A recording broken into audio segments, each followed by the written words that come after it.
ऐसा मरने वाला कोई जिंदगी चाह। हम प्रेमी प्रेम करना जाने। अकबर एंथनी।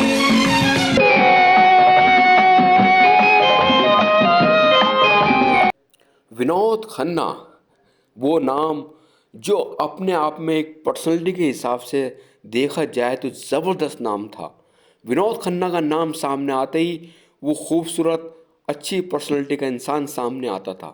लेकिन विनोद खन्ना साहब की हमारी बॉलीवुड इंडस्ट्री में जो एंट्री हुई थी वो एक विलन के तौर पे हुई थी। ज़बरदस्त विलन, इतना खूबसूरत और हाइट पर्सनैलिटी का वाला विलन लोगों ने पहली बार देखा था। तो साहब मन का मीत से फिल्मों में एंट्री करने वाले विनोद खन्ना साहब, उन्होंने अपनी विलन वाली इमेज पर ऐसी शानदार छाप लगाई कि लोग आज भी उनको विलन के तौर पर याद करते हैं। तो साहब उनकी जो फिल्में थी बहुत गजब की, जिन्होंने उसमें विलन का रोल किया है और वो छाप छोड़ी जो आज भी लोग उनकी छाप को याद करते हैं। विनोद खन्ना वो नाम है, नाम है क्या, नाम तो हमेशा रहेगा। भले ही विनोद खन्ना साहब हमारे बीच में नहीं हैं, लेकिन साहब उनकी यादें, उनका काम, वो हमारे दिल दिमाग पर जो छाया हुआ है वो कभी भी ख़त्म नहीं हो सकता और ना ही मिट सकता, क्योंकि उन्होंने वो यादगार रोल किए हैं कि आज भी उनके रोलों को याद किया जाता है। और साहब बड़े से बड़े स्टारों को टक्कर देने में माहिर विनोद खन्ना साहब। जी हाँ, विनोद खन्ना साहब ने अपनी ज़िंदगी की सारी पारियों में कामयाबी हासिल की है। विलन के तौर पर रहे तो साहब विलन में वो छाप छोड़ी थी कि सामने वाले पे भी भारी पड़ जाया करते थे। और उसके बाद एक नया स्टाइल, बिल्कुल नया स्टाइल अपनाया, यानी कि वो चीज़ बना के दिखा दी कि विलन से हीरो बनना। हमारे विनोद खन्ना साहब जो विलन में भी छाते रहे, लेकिन उनकी इच्छा थी, उनकी तमन्ना थी कि वो हमारे इंडस्ट्री पर हीरो के तौर पर राज करेंगे, और उन्होंने राज किया। तो साहब जब उन्होंने फिल्मों में दोबारा से एंट्री मारी, यानी कि हीरो के तौर पर एंट्री मारी, तो वहाँ भी उन्होंने कामयाबी के झंडे गाड़े। और साहब बड़ी से बड़ी फिल्म, सुपर हिट फिल्में देने के बाद विनोद खन्ना साहब ने अपनी इमेज को बदला। इमेज को बदलने के साथ साथ लोगों के दिल पे जो विनोद खन्ना, खूंखार विनोद खन्ना छाया हुआ था, उस खूंखार की इमेज को हटा के विनोद खन्ना ने दर्शकों के जहन में अपने हीरो वाली छाप छोड़ी। तो साहब कमाल की बात है, इतनी बड़ी पारी खेलने के बाद विनोद खन्ना साहब ने विलन से हीरो बने और वहाँ पे भी ज़बरदस्त कामयाबी हासिल की। और साहब बड़े से बड़े बैनर की फिल्मों में विनोद खन्ना साहब ने बड़े से बड़े एक्टर को अपने सामने टक्कर भी दी। ये बहुत बड़ी बात है, बहुत मायने रखती है कि दोनों पहलू में विनोद खन्ना साहब कामयाब हुए, पहला विलन और दूसरा हीरो।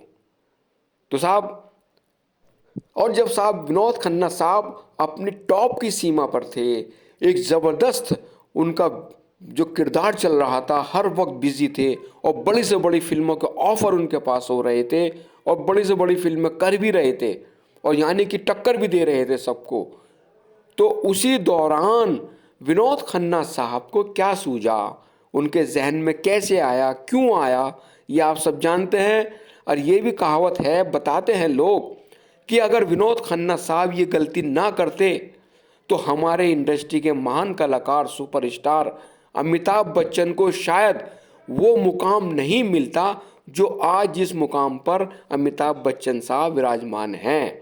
जी हाँ, सुनने में यही आया है कि विनोद खन्ना साहब की एक छोटी सी गलती, और उस छोटी सी गलती ने अमिताभ बच्चन साहब को सुपरस्टार बना के रख दिया। चूँकि विनोद खन्ना साहब से गलती क्या हुई, आचार्य रजनीश जी, यानी आचार्य रजनीश जी के आश्रम में विनोद खन्ना साहब चले गए थे और वहाँ उन्होंने माली का काम किया, उन्होंने उनकी सेवा की और रजनीश साहब के आश्रम में वहाँ पर उनकी सेवा की। आचार्य रजनीश साहब के आश्रम में जाना हुआ विनोद खन्ना साहब का, और उधर जो उनके लिए प्रोड्यूसर डायरेक्टर साहब ने फिल्में लिखी हुई थी विनोद खन्ना को जहन में रखते हुए, वो फिल्में अमिताभ बच्चन साहब को मिली। और अमिताभ बच्चन साहब को यही नहीं कि सारी फिल्में विनोद खन्ना साहब की छोड़ी मिली, लेकिन कुछ फिल्में ऐसी मिली जो खासकर विनोद खन्ना साहब के लिए लिखी गई थी।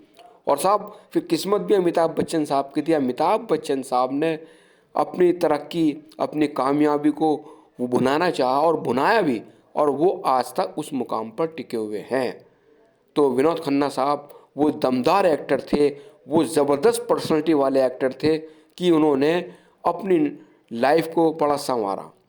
और जब उन्होंने वापसी की तो उनके पुराने दोस्त यानी कि फिरोज़ खान साहब, इंडस्ट्री के हैंडसम स्टार फिरोज़ खान जी, तो फिरोज़ खान साहब ने विनोद खन्ना साहब को अपनी फिल्म दयावान में मुख्य भूमिका में लिया। जी हाँ, दयावान। और वो रोल विनोद खन्ना साहब का ज़बरदस्त रोल, और वो रोल में विनोद खन्ना साहब छा गए, और दयावान रोल में विनोद खन्ना ने कमाल कर दिया, और पिक्चर भी अच्छी खासी रही थी। तो साहब फिर उनका सिलसिला दोबारा फिल्मों में शुरू हो गया, और उन्होंने वहाँ भी अच्छी पारी खेली, यानी कि यहाँ भी उनको कामयाबी मिली। फिल्म लाइन को छोड़कर जाने के बाद जैसे उन्होंने वापसी की, फिर उनको दोबारा कामयाबी मिली। फिरोज़ खान साहब को इसका श्रेय जाता है कि दोबारा जब विनोद खन्ना साहब ने इंडस्ट्री में आना चाहा, फिल्मों में आना चाहा, तो उन्होंने ब्रेक दिया, और ज़बरदस्त ब्रेक दिया। और फिर उनके पास फिल्मों की लाइन लग गई, और उसके बाद विनोद खन्ना साहब ने कहते हैं पीछे मुड़ के नहीं देखा, और बड़ी से बड़ी हिट फिल्में भी दी और कामयाब भी रहे।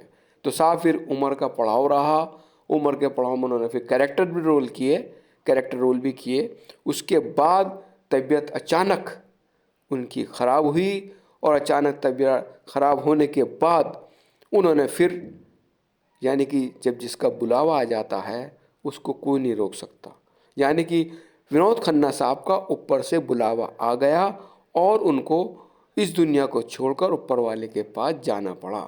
तो वो लम्हा, वो जो चीज़ एकदम लोगों ने सुनी कि विनोद खन्ना साहब ने इस दुनिया को रुखसत कह दिया, तो पूरे हिंदुस्तान क्या उसके अलावा भी जहाँ भी विनोद खन्ना के चाहने वाले थे, उनमें एक गम की लहर दौड़ पड़ी। तो साहब ऐसे स्टार बहुत कम आते हैं, ऐसी पर्सनैलिटी के स्टार बहुत कम आते हैं। एक चीज़ और बता दूं, राजनीति में भी इन्होंने कदम रखा, यानी कि राजनीति में भी कदम रखने के बाद वहाँ भी कामयाबी हासिल की। जी हाँ, विनोद खन्ना साहब ने हर चीज़ में कामयाबी हासिल की। तो साहब आज विनोद खन्ना साहब हमारे बीच में नहीं है, तो हमारे दिल से यही दुआ है वो जहाँ भी रहें ऊपर वाला उन्हें खुश रखे। जबान खींच लूंगा। छुरा तेरे उस बात छेनू के पास ही है क्या, और किसी के पास नहीं? इस बच्चे को वो दुख नहीं होना चाहिए। मैं हर महीने कर्जा देगा, मेरा कर्जा होता। जिसके मन में कपट हो उसकी नजर को जब्बर सिंह घोर अंधेरे में भी पहचान लेता है। गलती से हम टकरा गए थे, चाय की ट्रे भी मुझ पर गिर गई थी, मैं तो दंग रह गया। तो ये पिस्तौल मेरी तरफ फेंक दो, फेंकते हो या नहीं समझेगी। तुम पढ़ी लिखी है ना? हीरो नहीं बन सकते, हाँ विलन बनने की कोशिश करना। हाँ? वो तो आने वाला वक्त ही बताएगा।